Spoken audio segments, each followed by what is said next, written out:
कहते हैं वो समाज ज्यादा देर तक जिंदा नहीं रहता जो समाज अपनी भाषा, सभ्यता, कला, परंपरा के साथ न जुड़ा रहे। नमस्कार, द न्यूज रूम 24 आवाज में आपका स्वागत है। मैं हूं सुरिंदर शर्मा। अज अस गल करन जाने डोगरी भाषा की लई है, लेकिन इस प्रोग्राम की हिंदी च करने की वजह या मजबूरी यह भी है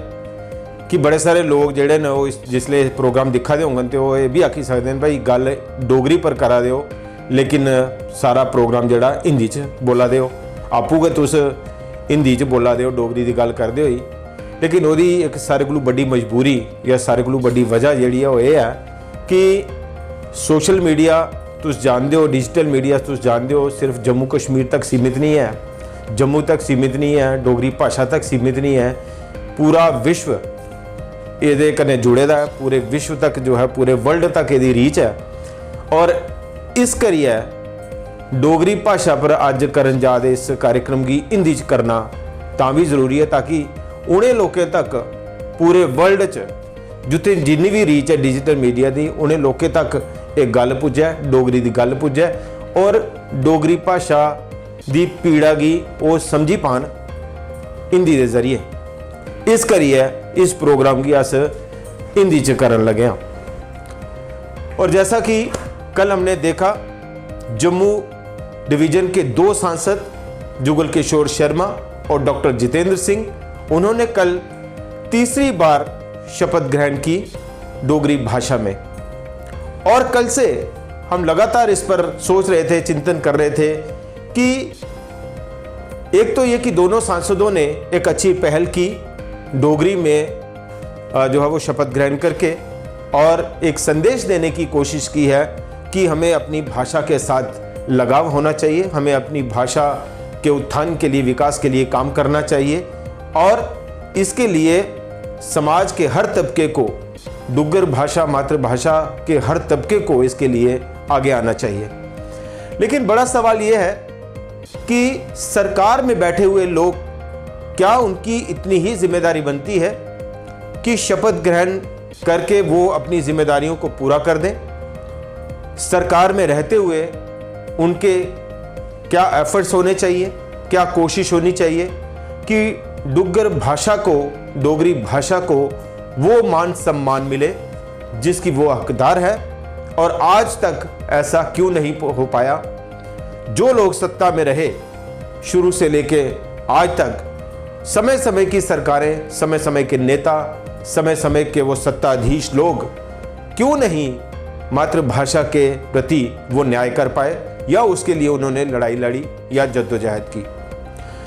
एक ओवरव्यू हम आपके सामने रखने की कोशिश कर रहे हैं कि डोगरी भाषा की रूपरेखा क्या है, या डोगरी भाषा का जो स्तर है वो क्या है, पूरे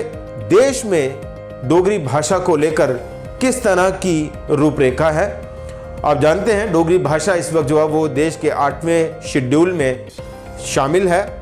और ये जो डोगरी भाषा 8वें शेड्यूल में शामिल की गई थी तब देश के प्रधानमंत्री अटल बिहारी वाजपेयी जी थे। और मुझे आज भी याद है,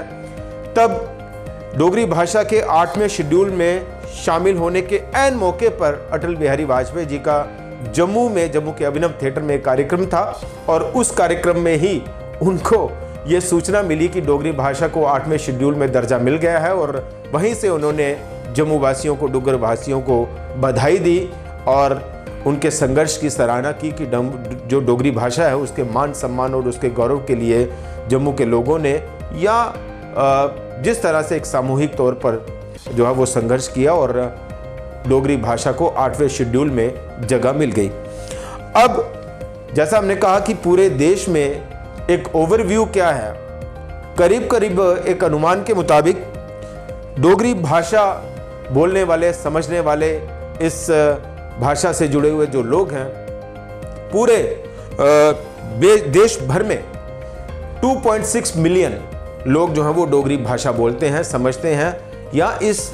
भाषा, सभ्यता, परंपरा, संस्कृति के साथ जुड़े रहे हैं। लेकिन इसके बावजूद भी क्या वजह है कि आज तक डोगरी भाषा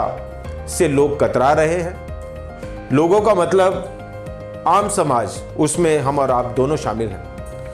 आज भी डोगरी भाषा को लेकर इतना उदासीन रवैया क्यों है? समय समय की सरकारों ने डोगरी भाषा को पीछे रखने के लिए क्यों साजिशें की, और वो साजिशें आज भी बदस्तूर चल रही हैं, और वो साजिशें आज भी नाकाम क्यों नहीं हो पाई? और सत्ताधीश नेताओं ने इस दिशा में क्या पहल की, क्या कोशिशें की, ताकि इस तिलिस्म को तोड़ने में कामयाबी मिलती और डोगरी भाषा को, उसके मान सम्मान और गौरव को जो है वो स्थापित कर पाते। जैसा हमने शुरुआत में कहा कि दोनों सांसदों ने डोगरी भाषा में शपथ ली, उसके कुछ अंश भी हम आपको सुनाते हैं कि किस तरह से उन्होंने माँ बोली डोगरी में शपथ ली है। परमेश्वर की हाजर नाजर रखिए सगंध चकना जिमें विधि द्वारा स्थापित भारत के संविधान विच अटल विश्वास ते पूरी निष्ठा बनाइए रखंग। भारत की प्रभुता ते खंडता की में सबने थवा उपर मनंग ते जिहड़ी जिम्मेवारी मिकी सौंपी जा कर दी है उसी में बड़ी ईमानदारी करने निभांग। मैं जुगल किशोर लोकसभा का सदस्य चुने जाने पर परमेश्वर की हाजर नाजर रखी है सगंध चुकना ये मैं विधि द्वारा स्थापित भारत के संविधान च अटल विश्वास ते पूरी निष्ठा बनाई रखंग। भारत की प्रभुसत्ता ते अखंडता गी मैं सबने थमा उपर मनगा ते जिहड़ी जिम्मेवारी मिगी सौंपी जा कर दी है उसी में बड़ी ईमानदारी कन्नै निभागा। अब सवाल यह है कि दोनों सांसदों ने डोगरी भाषा में शपथ ली, डोगरी के प्रति अपने प्रेम को या अपने कर्तव्य को उजागर किया, लेकिन क्या ये सिलसिला यहीं थम जाता है? क्या डोगरी के मान सम्मान और उसके गौरव को स्थापित करने के लिए, उसके विस्तार के लिए, उसके बढ़ावे के लिए क्या दोनों नेताओं की ड्यूटी यहीं खत्म हो जाती है कि शपथ जो है वो डोगरी में ले ली? डुग्गर चैनल की मांग जो है वो काफी समय से की जा रही है, और डुग्गर चैनल की मांग को लेकर जो लोग हैं वो कई दिनों से जो है वो प्रदर्शन कर रहे हैं, काफ़ी समय से प्रदर्शन कर रहे हैं, सड़कों पर हैं और ये मांग कर रहे हैं कि डुग्गर चैनल जो है वो स्थापित होना चाहिए। लेकिन आज तक उस दिशा में सरकार क्यों नहीं आगे बढ़ पाई? या दोनों ही सांसद जो तीसरी बार इस वक्त जो वो संसद में पहुंचे हैं, तीसरी बार उन्होंने शपथ ग्रहण की है, तो डुग्गर चैनल की मांग को लेकर आज तक दोनों ही नेताओं द्वारा संसद के दौरान क्यों ऐसे मुद्दे नहीं उठाए गए जो डोगरी भाषा के मान सम्मान के साथ जुड़े हुए हैं? क्या इस दौरान जो संसदीय सत्र होगा, क्या दोनों नेता, दोनों सांसद डुग्गर चैनल की मांग को लेकर जो है वो संसद में अपनी बात रखेंगे, या अन्य कई मुद्दे जिस तरह से डोगरी भाषा के मान सम्मान और गौरव के साथ जुड़े हुए हैं, क्या उस दिशा में सरकार को प्रतिबद्ध करेंगे कि सरकार उस दिशा में कुछ कदम उठाए? दूसरी तरफ हम देखें कि डोगरी आर्टिस्ट, उनके लिए कोई प्लेटफॉर्म नहीं है। आज भी आप देखिए रेडियो जो है वो रेडियो कश्मीर जम्मू बोला जाता है, रेडियो जम्मू कश्मीर नहीं हुआ, या रेडियो कश्मीर अलग या रेडियो जम्मू जो है वो अलग नहीं हुआ। आज भी रेडियो कश्मीर को रेडियो कश्मीर जम्मू ही कहा जाता है। क्या ये सिलसिला नहीं टूटना चाहिए? दूसरी तरफ हम डोगरी आर्टिस्ट की बात करें, बहुत बड़े स्तर पर इस वक्त जो है वो जम्मू में या कहीं भी जहाँ जहाँ डुग्गर भाषा बोली जाती है, जैसा हमने कहा कि 2.6 मिलियन पीपल इस वक्त जो है वो जम्मू जो डोगरी भाषा बोलते हैं, समझते हैं या डोगरी संस्कृति परंपरा के साथ जुड़े हुए हैं, लेकिन उनके लिए अब तक वो प्लेटफॉर्म क्यों नहीं मिल पाए जो डोगरी आर्टिस्ट हैं? ख़ास तौर पर हम बात करें कि पिछले कुछ समय से